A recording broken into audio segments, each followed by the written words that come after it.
dando continuidade ao nosso podcast Viajar é Viver, com pessoas que saíram do Brasil muito cedo, que têm uma bagagem internacional incrível, pessoas que conheceram o mundo, que não ficaram aqui para ver em livros de história ou ver na televisão. Tenho ao meu lado hoje Eduardo Rocha de Lu, que morou nos Estados Unidos, também tem uma bagagem internacional muito boa.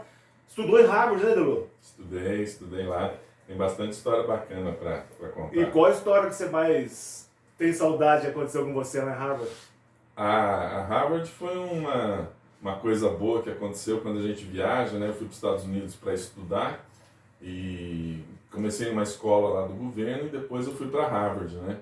E a melhor história lá foi que na formatura nossa, a gente foi para uma casa, fez uma festa e tomou uma cerveja e na volta de madrugada um policial me parou umas 2, 3 horas da manhã e me pediu o registro do carro. E eu fui dar, só que eu não achava o registro do carro, eu nervoso, porque eu tinha tomado na cerveja. E aí eu achei a matrícula da Harvard. E aí o cara falou para mim, olha, você não pode registrar o carro na sua carteira internacional, aquela amarela da Touring Club. Você não tinha driver's license? Não, né? não tinha. Certo. Eu falei, eu tô indo embora, eu só vou ficar mais 2 meses, eu tô indo embora. Ele falou, você é da onde? Eu falei, eu sou do Brasil. E o que você tá fazendo aqui? Eu falei, eu tô estudando em Harvard. O policial se deslumbrou, falou, oh man, I love Harvard. Para você ver, então, agora o ponto que eu vou falar aqui. Como você seria hoje, ou estando lá sem o inglês, você ia sobreviver? Olha, tudo que eu fiz depois disso, né, eu fiz 2 níveis na Harvard. E até hoje meu LinkedIn puxa muito emprego por causa do inglês. Eu fui trabalhar para ver como é importante a segunda língua. Uma empresa né? grande. Então, assim, às vezes as pessoas elas sempre brincam com a gente, porque a gente foi viver um sonho há 30 anos atrás, né?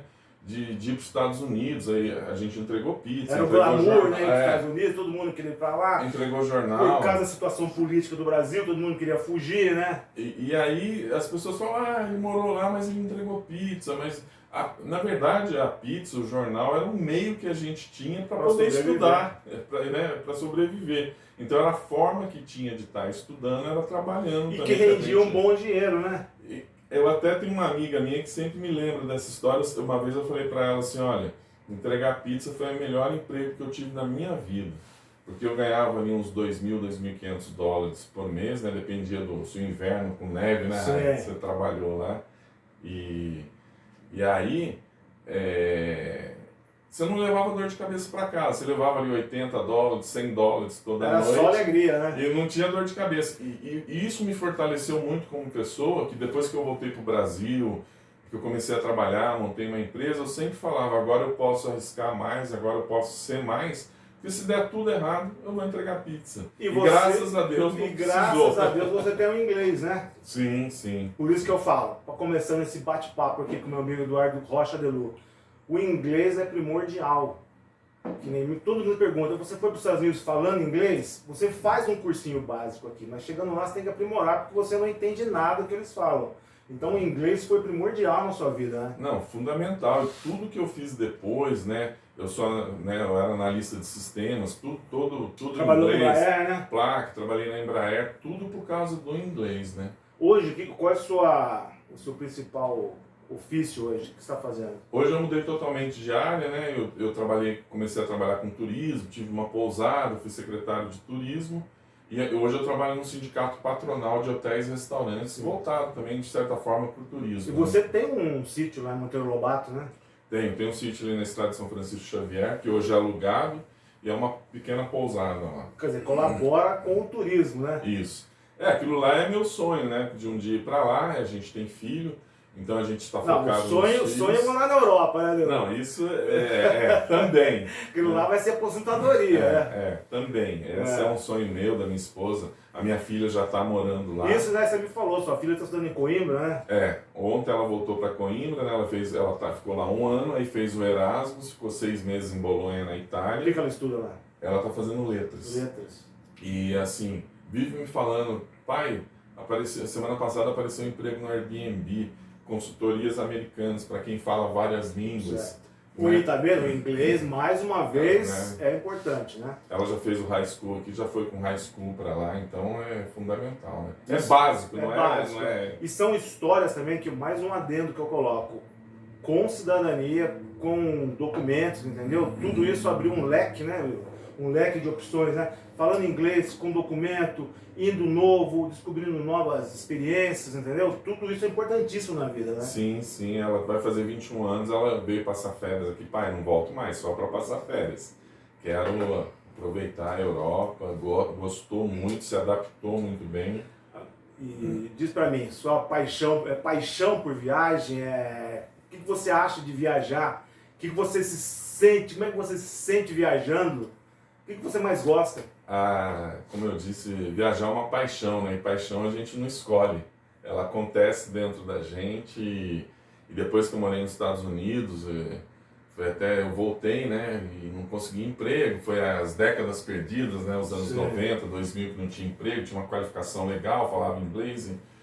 E aí um dia eu cheguei para minha mãe e falei, olha, ela me devia $1.000. Falei, mãe, a senhora financia uma passagem para mim e eu tinha 1.500 em cima do guarda-roupa. Ela falou, financio. Aí ela me pagou uma passagem da VASP, que era a mais barata que tinha, era para Bruxelas. Aí eu fui, fiquei 40, a passagem era 2 meses, eu fiquei 40 dias, chegou, eu lembro que acabou meu dinheiro, mas rodei 8 países de mochileiro, dormindo em trem, fazendo mochileiro, total. Adorei, aí cheguei em Bruxelas, eu lembro que meu único dinheiro, eu fui no McDonald's, só deu para comprar um hambúrguer, não deu para comprar nem um refri e nem a batatinha, era o único dinheiro que eu tinha na minha vida. Então, e eu era o cara mais feliz da vida. E tocando nesse assunto que ele tocou agora, até onde eu estava vendo um vídeo, sabe que o McDonald's, ele é o paizão dos mochileiros, né? Você sabe por quê? Você sabe por quê, Deus? Não. Porque no McDonald's você pode comer de 3 a 5 euros ou 5 dólares, você já mata a sua fome de mochileiro. E você usa o Wi-Fi hoje o dia inteiro, se você quiser, no McDonald's, certo? Então todo mundo sabe, e eu falo para todo mundo, se você vai num país estranho e tem o McDonald's, come no McDonald's, você não pode comer aquelas comidas temperadas, cheias de, né, você não sabe o que é. E sabe que na China, hoje em dia, o McDonald's está causando um grande problema social. Porque como a China é muito grande, então as pessoas procuram emprego, certas pessoas acham emprego lá no Rio de Janeiro, certo? Um exemplo eu estou dando. E aí eles não voltam para casa. Eles param no McDonald's no meio do caminho, almoça e come no McDonald's, já fica por lá mesmo e volta para o trabalho, volta para casa no final de semana. Então um grande problema social, porque os McDonald's estão lotados. Quer dizer, é o pai dos mochileiros, né? Já comi muito McDonald's, mas eu sempre dava uma preferência comer alguma coisa do país. E aquilo, mochileiro, né? A gente vivia para conhecer país, não era para comprar camiseta, não era... A gente não, né? Era eu vou gastar 10, na época era dólar ainda, eu vou gastar $10 aqui numa camiseta, é um dia a mais em outro país, então aí a gente ia rodando. E eu falo sempre eu sempre estava sozinho, mas nunca sozinho, né? Com Deus. Não, com Deus, mas assim... A gente chegava, era um cara com uma camisa de um time, do Brasil, você juntava, então você conhecia os países sempre com pessoas brasileiras. Não, o mochileiro mexicanos. realmente ele nunca está sozinho, né? O viajante nunca está sozinho. Nós fomos para a Europa agora e aconteceu um lance lá, assim, que eu dou um tapa na minha cara até. Nós estávamos no avião, chegamos em Paris, saímos de Lisboa, vamos até Paris, chegamos de madrugada. E tinha 3 indianos também chegando junto com a gente lá. E eu não sabia para onde que eu ia. Chegamos junto na estação de trem em Paris, 1h da manhã. Nunca fui para Paris. Você imagine Paris, todo mundo fala que é violento de madrugada. Perguntei para eles, vocês podem me ajudar a comprar um bilhete? Ah não, você é brasileiro? Eu falei, sou, tá bom. O cara comprou o bilhete, vai para onde? Para tal lugar.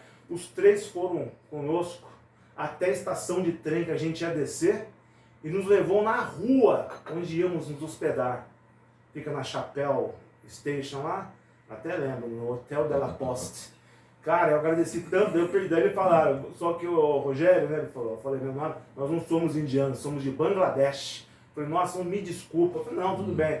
Quer dizer, o mochileiro, ele sempre, nunca está sozinho, né? Sempre é ajudado. A gente encontra muita gente bacana, muita gente boa, todo mundo se ajuda, enfim...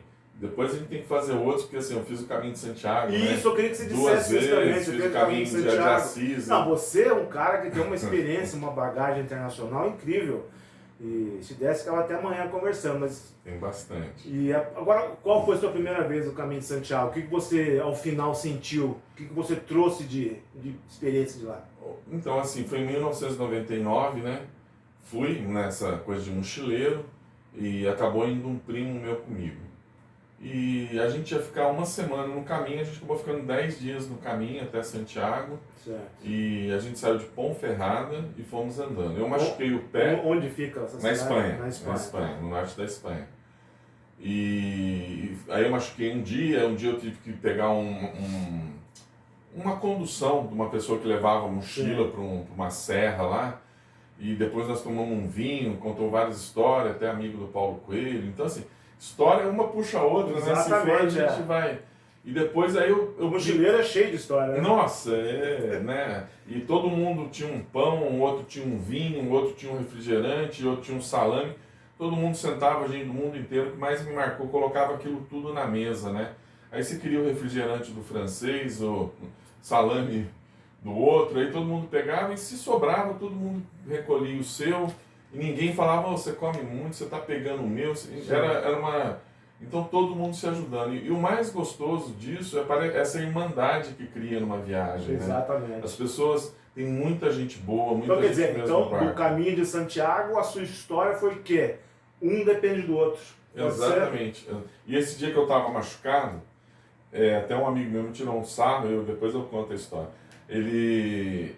A gente começou a caminhar, eu comecei a caminhar com 2 mexicanas e um mexicano que eu conheci lá no caminho. E as duas, né, baixinhas, assim, toda arrumada, pintada.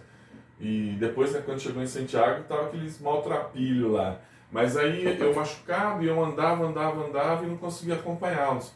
E uma começou a ficar me esperando. E o outro casal foi embora. E uma ficava me esperando e ela escreveu na areia assim, ânimo.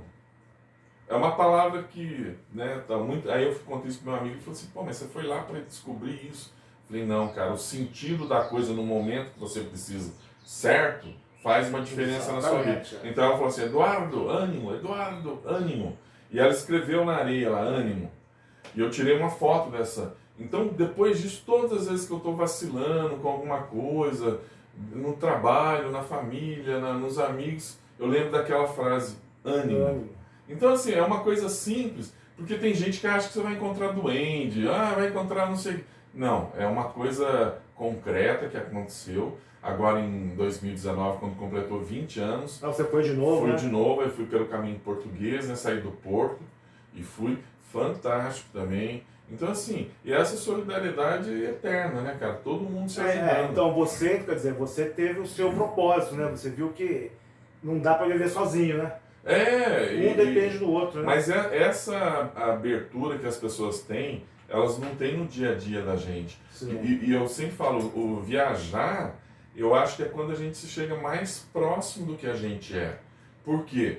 Porque quando você vive uma sociedade, você tem um trabalho, você tem que colocar um certo tipo de roupa para ir trabalhar. Não é que isso seja uma obrigação, mas às vezes você não vai com uma roupa inadequada no seu trabalho, você vai numa igreja, você vai numa festa. Então tem uma padronização. E quando você está fora, você é 100% você usa o que você quiser. Não, é difícil falar isso porque parece que a gente fica moldado, preso em sistemas, né? E um pouco disso é sair do sistema mesmo. Então, e viajar é o melhor, uma frase que eu sempre digo, né? Viajar é a melhor maneira, a maneira mais incrível de viver o presente, né? Exatamente. Porque, deixa eu dar um exemplo, nós fomos para Luxemburgo, um país que eu também quase não tinha conhecimento, porque ninguém fala de Luxemburgo. Aí nós fomos para Luxemburgo, um amigo meu falou, tem um cemitério dos soldados americanos. Aí fomos visitar os soldados americanos lá, que estão enterrados, e o general Patton está enterrado lá, porque ele falou que queria ser enterrado junto dos seus companheiros. Agora, uma situação mais ambígua que eu achei lá, do outro lado da rua, quase que 1 quilômetro após, existe o cemitério dos soldados alemães que morreram na Segunda Guerra. Então, olha aí, quer dizer, eles brigaram tanto e hoje em dia reposam quase que um do lado ao outro em paz. É incrível isso. E como você vai descobrir isso? Viajando. Porque não tem nos livros de história, certo? E quando a gente viajou, né, a gente não tinha informação. Nenhuma, né? nenhuma. A gente ia Então, às vezes a pessoa fala, pô, você passou em tal lugar e não viu isso? E uma coisa muito bacana que aconteceu comigo, eu fui até que eu conversei com a minha filha esse dia sobre isso, ela teve lá também. A gente foi em Florença, eu estava em Florença, né? E eu lembro que a gente entrou numa igreja, não me recordo o nome, e eu encostei na parede assim, e estava meio escura aquela igreja, e aí eu olhei assim, estava escrito assim, túmulo do Cristóvão Colombo. Né? Eu achei fantástico, eu perguntei, pô, e no outro lado tinha do Michelangelo. Olha mas só. a gente só viajando para descobrir. Só viajando para descobrir. Né? Você se transforma também viajando, né? Você vê que você não sabe nada, só vai saber viajando, né? Né? E aí, mais uma, fiz o caminho de São Francisco de Assis na Itália, né? Pô, Assis é fantástico, eu tô andando na rua, aí entro numa caverninha assim, uma grutinha assim, aqui nasceu Francisco.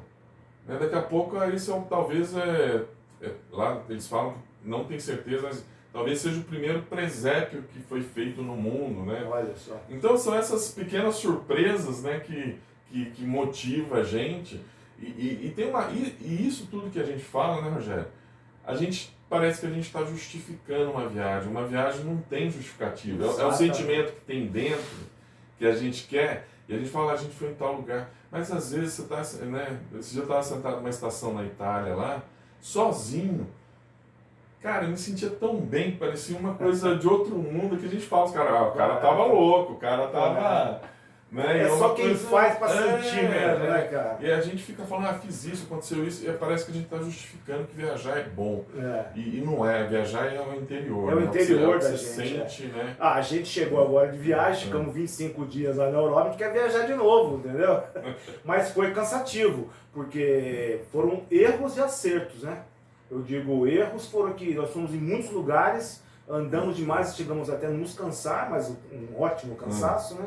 O acerto próximo agora vai ser fazer uma base em algum lugar e fazer as ramificações, né? Mas não existe a viagem perfeita. Não existe. Se ela for perfeita, ela não é viagem. O mais gostoso é o que está errado. E eu agradeço a você 2 toques que você me deu. Eu tenho que agradecer o Eduardo, porque, cara, o viajante é assim, vai trocando experiência e cada um fala, faz isso, faz aquilo que dá certo. Eu não sabia do Flixbus. Fiquei sabendo este ano, quando eu e a Daniela estávamos programando a nossa viagem para a Europa, há 7 meses atrás, você falou, Rogério, usa o Flixbus. Como é que é isso aí? Abaixa o aplicativo que a passagem é mais barata. Meu, o preço de uma passagem regular é absurdo, entendeu? E você viaja para tudo quanto é canto. Outra coisa que você nos falou também, que eu te liguei e falei, ô Eduardo, nós encontramos os parentes da Daniela aqui, mas não sei se a gente vai visitá-lo. Aí você falou, Rogério, mais vale uma história contada do que dinheiro no bolso. Você pode não ter essa outra oportunidade, então vá visitar os parentes da Daniela, porque vai abrir portas e é um leque, você entendeu? Então isso, um toque que você me deu, só os viajantes entenderiam isso, né? Umas coisas espontâneas, né, que saem da gente. Eu lembro que eu falei, olha, eu não troco um passeio por uma boa história. Exato. Né? Ainda mais eu que fui. Quando eu fui, nossa, uma coisa puxa a outra, aí você... Quando eu fui, eu fiquei desde os 8 anos juntando documento para tirar minha cidadania italiana. E ninguém aqui sabia da Itália, ninguém sabia de nada. E eu tirei um documento de óbitos, e meu bisavô é natural da província de Pavia, e ninguém sabia onde era Pavia. E aí eu comprei um Europass na época, né? Veio um livro com os horários de trem. É que os anos 90 foram bem diferentes desse agora tudo. Era né, livro, né? A gente foi na raça. E vem um mapa com as estações de trem. E eu traçando Zurique, Berlim, não.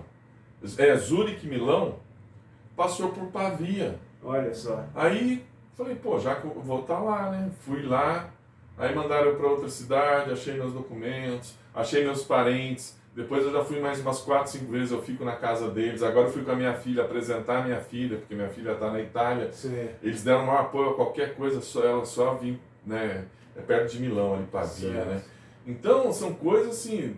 Mas cada história, eu estou pulando muita coisa, mas nossa, eu sempre fui muito bem recebido, sempre é muito gostoso. Hoje eu tenho orgulho dos parentes que eu tenho lá, eles ligam para mim, a gente se falou no Natal, eles têm um orgulho da gente. Você vê como o contato, né, é importantíssimo. E uma coisa que eu vou falar, assim, muita gente, né, agora que o Pelé morreu, né, e eu me senti muito, porque parece assim, né, na Harvard aconteceu isso, o professor no primeiro dia de aula tinha uma aula que era mostrando tudo que era de importante no país. Pro mexicano, quem que é o mais importante do seu país? Pro dinamarquês, pro grego, aí cada um falava o nome. Né? Não, quem é o mais famoso? Aí chegou na minha vez, né, Eduardo, quem que é o mais famoso do Brasil? Aí o próprio professor já emendou. Você não precisa falar que todo mundo sabe que é o Pelé, né? Então parecia que a gente chegava, que alguém já tinha dado no cartão de visita da gente. Exato. Né, a última história é que eu fui atravessar a fronteira da Suíça para Itália, né? E entrou um policial na cabine. E eu estava sentado de um lado e minha mala no banco da frente. E eu estava sozinho e ele perguntou, por favor, abre a mala, né? Aí eu estiquei a mão e falei, olha, você fala inglês? Ele com inglês falou mal. Eu falei, abre você, pode abrir. Ele falou, não, abre você. Eu levantei e abri a minha mala e sentei e eu entendi que ele queria o passaporte. Aí eu estava tirando o passaporte e a primeira roupa minha era uma camisa do São Paulo. Ele virou para mim e falou assim, brasiliano? Eu falei, sim. Ele falou, tá tudo certo. Então, agora a gente, que nem eu falei, eu viajei, a gente está sempre viajando também. O ano passado eu fui 2 vezes, né, para Portugal. E uma coisa que eu fico chateado de ver é como o Brasil perde em turismo. Porque eu sempre que eu faço, você deve fazer, quando eu vou para um lugar, eu procuro estudar o lugar. Fui para Paris, eu sei que Paris anualmente recebe 82 milhões de turistas, ou seja, a França inteira, e 35 milhões visitam Paris. Mas o que é Paris? Um lugar pode ser grande, mas é pequeno em relação ao Brasil. O Brasil tem 7.491 quilômetros de costa, certo? O que nós deveríamos fazer? Melhorar nosso turismo receptivo, certo? Porque o que é o turismo receptivo? É a expectativa daquela pessoa que compra algo relacionado ao turismo, entendeu? Por exemplo, o turismo business. O cara vem de outro país, ele vai querer um deslocamento rápido, quer ficar no hotel rápido, entendeu? Então deveríamos melhorar muito isso. Acredito que você trabalhando com turismo sabe até melhor que eu, certo? Olha, e a gente tem que melhorar em tudo nisso. Não, eu sempre falo, acho que eu não vou estar aqui para ver isso aqui legal, né? Parece pessimismo, assim, eu sou muito realista, eu sempre fui muito patriota, a gente morava fora e queria voltar, que o Brasil é o Brasil, o Brasil, o Brasil, o Brasil, o Brasil. E a verdade é o seguinte, nós somos terceiro mundo, né? E passa por uma questão estrutural de educação muito forte. O Nordeste é muito perigoso, o Rio de Janeiro é muito... Minha filha pediu para eu levar no Rio de Janeiro, eu sei que muita gente vai estar vendo isso, parece até...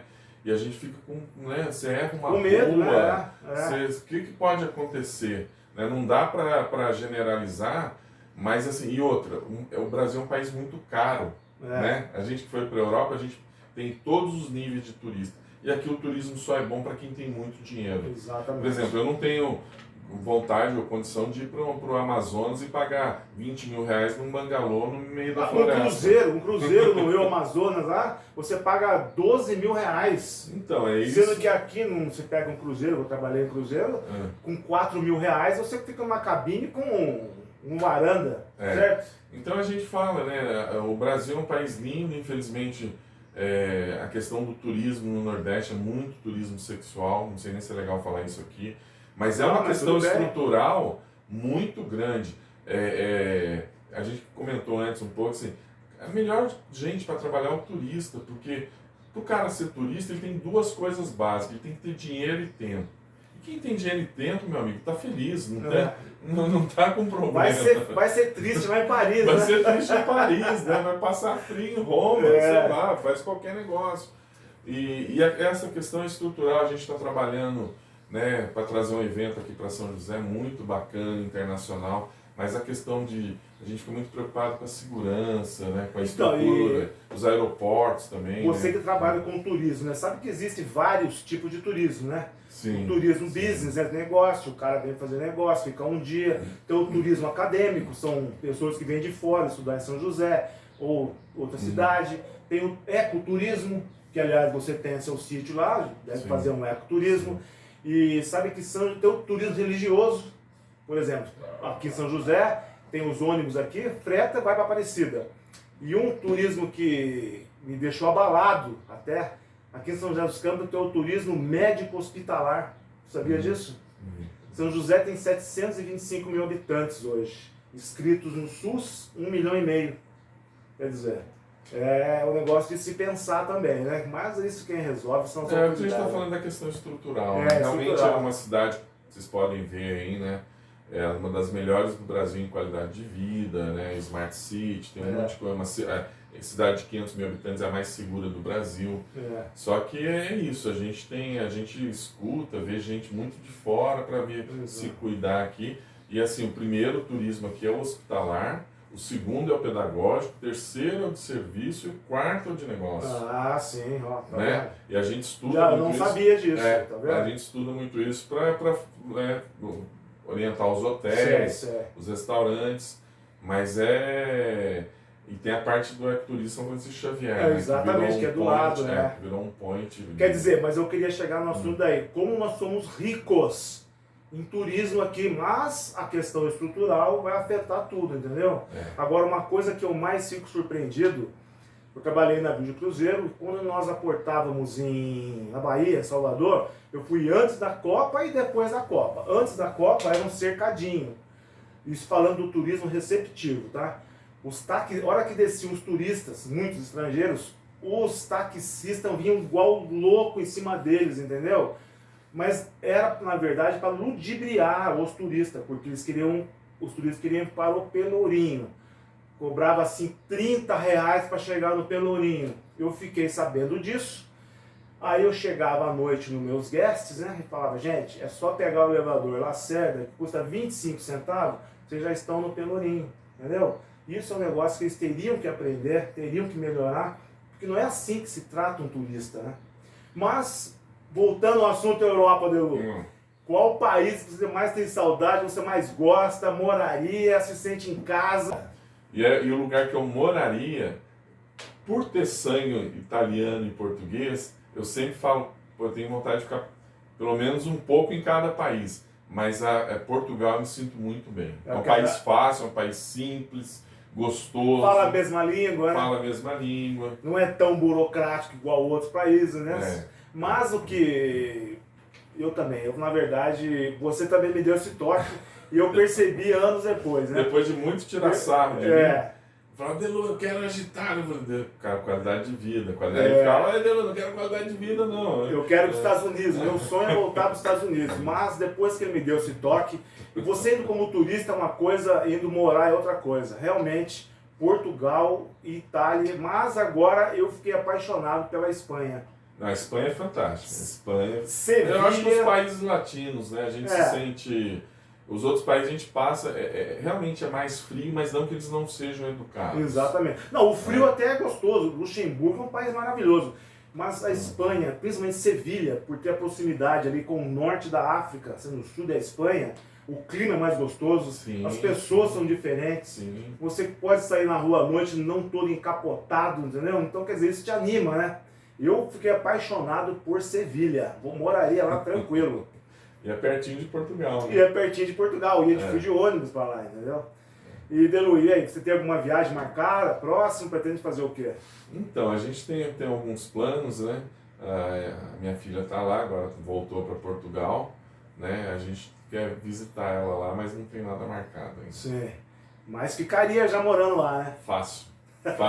É que a gente tem outro filho também. Sim, que aliás joga futebol muito bem, né?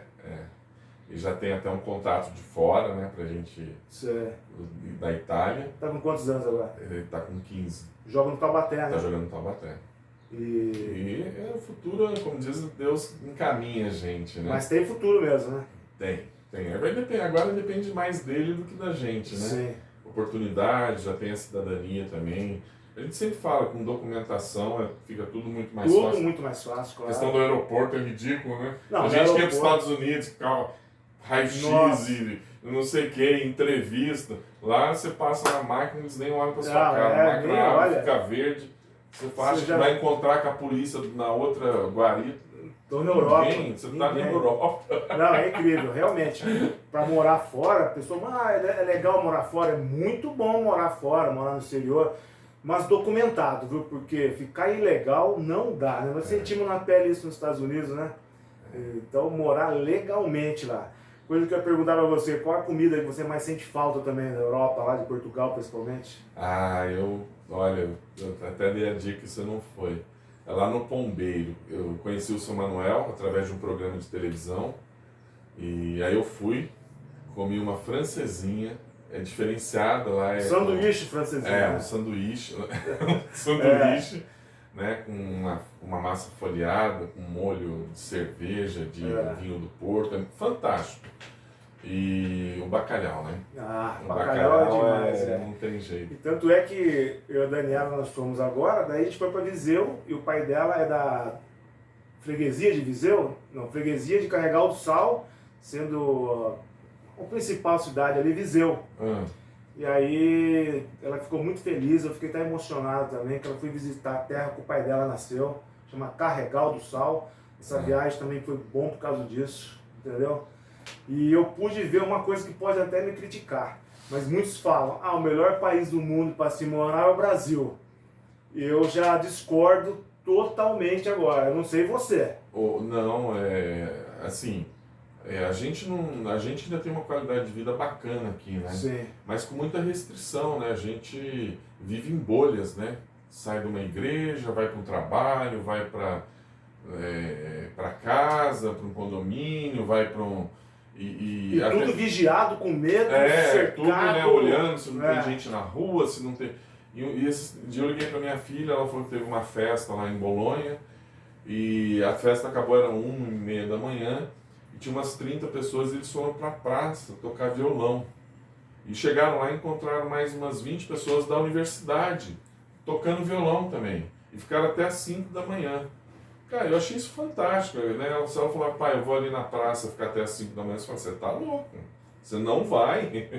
Essa é a diferença maior do que a gente viveu um pouco disso, né? Sim. A gente ficou mais na rua, brincou mais na rua, e eles não tinham isso aqui. Então, por isso é o encantamento dela com a facilidade e o privilégio que eles dão para a juventude, né? De pegar um avião. Ela foi para os Açores, pagou 25 euros ida e volta. Aquela Ryanair, né? Ryanair. Né, agora, né, 20 euros para ir para Bolonha, né, de Lisboa a Bolonha. E aí a mala era 70 euros, mas como ela faz Erasmus, né, que é o intercâmbio europeu. E a idade também ajuda. O Banco Europeu deu uma ajuda de custo para ela, maravilhoso. Ela não paga, por ser Erasmus, a mala é gratuita. Olha, tá vendo? Sabe? Então, e aí você... São coisas que aqui no Brasil a gente nem imagina que existe, né? E assim, como eu voltei muito cedo, falando em inglês, toda a história vocês já sabem, eu acreditava que isso aqui ia dar certo, acreditava. E aí eu fiz um currículo top. Aí não arrumava emprego. Aí eu tirei o inglês, a pós-graduação para entrar com o nível universitário. Aí eu entrei com o nível técnico. E aí consegui emprego na Vale para trabalhar em Congonhas, meio-dia às 8 da noite, de segunda a sábado. Vai ganhar na época 680 mil, alguma coisa que eu não me lembro. Eu falei, gente, era uma semana entregando pizza. Aí minha cabeça virou um pinico. Falei, agora não tem o que fazer. Então, assim, hoje a sensação que eu tenho, eu voltei para o Brasil, casei, a gente tem emprego bom, a gente se virou bem aqui, mas eu tenho certeza, vai parecer um pouco arrogante, mas eu tenho certeza que eu já fiz muito mais por esse país do que ele por mim. Sim. Né? Que bem ou mal a gente é privilegiado, a gente tem um plano de saúde, a gente tem uma casa própria, a gente, né, a gente pode viajar. A gente paga escola particular para filho. Sim.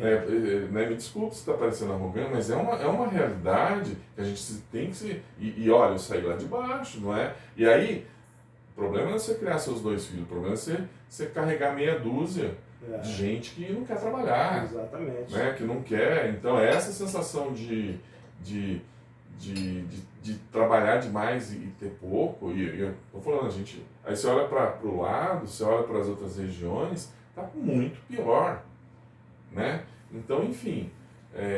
Eu falo, o negócio é viajar, porque viajar você aprende a desapegar das coisas materiais e viver o presente, porque é a única coisa que você tem de verdade, não é? Não, a gente fala, as pessoas acham até um pouco de hipocrisia, né? Mas como é que é? Tinha hora que você tá com uma mochila, né, na Europa de mochileiro. É você e você. É você, a sua mochila, e você tem ali... E seu passaporte, né? Você tá ali e fala assim, cara, como é que uma pessoa pode ser tão feliz com uma mochila? Exatamente. Você não precisa de nada. De nada. Mas eu falava assim pra Daniela, a gente saía, daí voltava pro hotel, aí eu fazia um checklist. Qual era o meu checklist? Passaporte, dinheiro e celular. O resto pode roubar tudo. Não, é só isso que eu falava. Um amigo meu me chamou esse tempo, faz um mês, para fechar um pacote pela primeira vez. Ele vai fazer 65 anos e quer ir com a esposa. Para eu ajudar ele a comprar uma passagem, né? E ele ligou para mim e disse, Eduardo, aonde que eu levo o dinheiro? Eu falei, meu amigo, dinheiro e passaporte na cueca. Porque se roubar tudo de você, pelo menos vai ter dinheiro para vir embora. Aí você é isso aí. Eu não me importava lá, a Daniela comprou lá roupa, algumas outras coisas, eu não queria saber de nada. O que eu queria? Eu queria passear e eu queria comer bem. Exato, o resto eu não estava nem aí, porque eu não preciso de mais nada. Eu estando num aeroporto, numa rodoviária, sabendo o meu destino ali, para mim já estava maravilhosamente bem, você entendeu? E a gente escolhe, né? A última vez agora, no meio do ano que eu voltei lá de Lisboa, eu estava no aeroporto de Milão, eu conheci um casal de Petrópolis. E eles faziam 2 meses que estavam rodando de mochileiro, e aí eles falaram para mim que tinha aquele colchão inflável e dormia no aeroporto. E aí ele me contou que tinha 2 casas em Petrópolis que eles alugaram, né? Os filhos já estavam criados, e eles estavam vendo qual país ia ser legal para eles morarem. Por quê? Porque deu aquela enchente lá em Petrópolis, né, um tempo atrás, que matou muita... E eles perderam muito amigos, parentes, e eles tiveram essa percepção que a vida é agora, né? A vida é hoje, não adianta. Não dá, e é bacana, porque não bacana a situação que eles foram, mas assim, de querer viver o máximo, né, do que essa vida, né? Trabalha, trabalha e morre. Eu sempre falo, trabalha, vive e morre. Eu gosto, mas bota viver no meio. Eu gosto da frase do Lulu Santos. Há tanta vida lá fora, entendeu? Há tanta vida lá fora que... Mas as pessoas acham que é arrogância, que você fala, só pensa em viajar. Não, eu trabalho agora o ano inteiro, sou professor de educação física no estado, vou trabalhar o ano inteiro e em dezembro estarei viajando de novo, certo? Fala que viajar é viver, ficar é apodrecer. Nunca mais crescer ou envelhecer. E hoje ele tem um blog que chama Viajar é Viver. E eu conheci ele numa festa do Banco Real. Pô, o Banco Real nem existe mais. 87. E o Banco Real tem o maior corte. A gente teve uma festa de fim de ano, ele subiu em cima de um banco na festa e começou a cantar. Eu sou feliz porque eu ganho 3 mil cruzeiros por mês e não consigo comprar nenhum Chevette 73. E a turma puxava ele, cara, você vai ser mandado embora. Pode mandar. Você lembra disso? E daí onde eu queria chegar, essa frase que eu digo, sair é viver, ficar é apodrecer, crescer é envelhecer ou botar o pé na estrada. É do Jack Kerouac, do livro On the Road. E ali eu tirei isso também. Eu também tenho do meu avô Rogério, que é italiano, veio pro Brasil e nunca mais voltou pra Itália, né? Então acho que pegou um pouco do sangue ali, entendeu? Mas eu sei que viajar é o melhor investimento. Viajar te deixa feliz? Você já viu algum viajante estressado e infeliz? Não existe. E quando eu cheguei agora lá em Sevilha, nós paramos para tomar um café num lugar chamado La Estación. E tinha uma frase que eu te mandei até, né? Viajar é a melhor terapia. Né? Sim, entendeu? Sim. Viajar é a melhor terapia. Mas então, Eduardo Delu, eu agradeço. Você tem uma experiência inacreditável, uma experiência muito enriquecedora para o nosso blog, para o nosso podcast. Eu fico feliz de você ter vindo aqui na minha casa, ter batido esse papo gostoso. Torço para sua filha agora também, que ela tomou seu gosto, né, de viajar e não quer voltar mais. E eu nunca mais vou esquecer que você fala também. Não, Rogério, vamos para a Europa, cara. Vamos curtir a vida, não. Você quer qualidade de vida agora, né? É o que a gente fala, né? A gente tem um documento, a gente pode escolher hoje, né, um país para viver. São 27 países para você viver e trabalhar, morar legalmente. Então, mas por que não presta lá? Faz um estudo. E fala pra eles, quem converte não diverte, hein? Quem converte não se diverte, entendeu? Bom, Eduardo Delu, para terminar, para quem não sabe, eu trabalhei com o primo do Eduardo Delu, o Nelson Delu, trabalhei com ele no navio de cruzeiro, no Royal Caribbean. Eu nem sei onde ele está agora, sumiu também, não deu mais notícia, mas um grande abraço um dia pra você ver Você esse vê que vídeo. meu mundo é pequeno, O mundo né? é pequeno demais. Eu né? não conheci, eu lembro da mãe dele, dos irmãos dele. Ele é de Campos do Jordão, né? Aí a mãe dele, eu acho que foi grávida para Campos dele. E você encontrou um cara no navio que era primo meu. Seu primo. Pelo sobrenome já falar, só pode ser na região do Vale Paraíba, né? Bom, Eduardo Rocha Delu, a sua experiência é sensacional, parabéns pela sua vida, pelo seu conhecimento. Eu até me inspirei muitas vezes nas palavras que você falou para mim. E sensacional, te agradeço de coração. Muito obrigado. Pô, Viajar é viver. ficar e apodrecer. E viajar é a melhor terapia. Muito obrigado, até mais.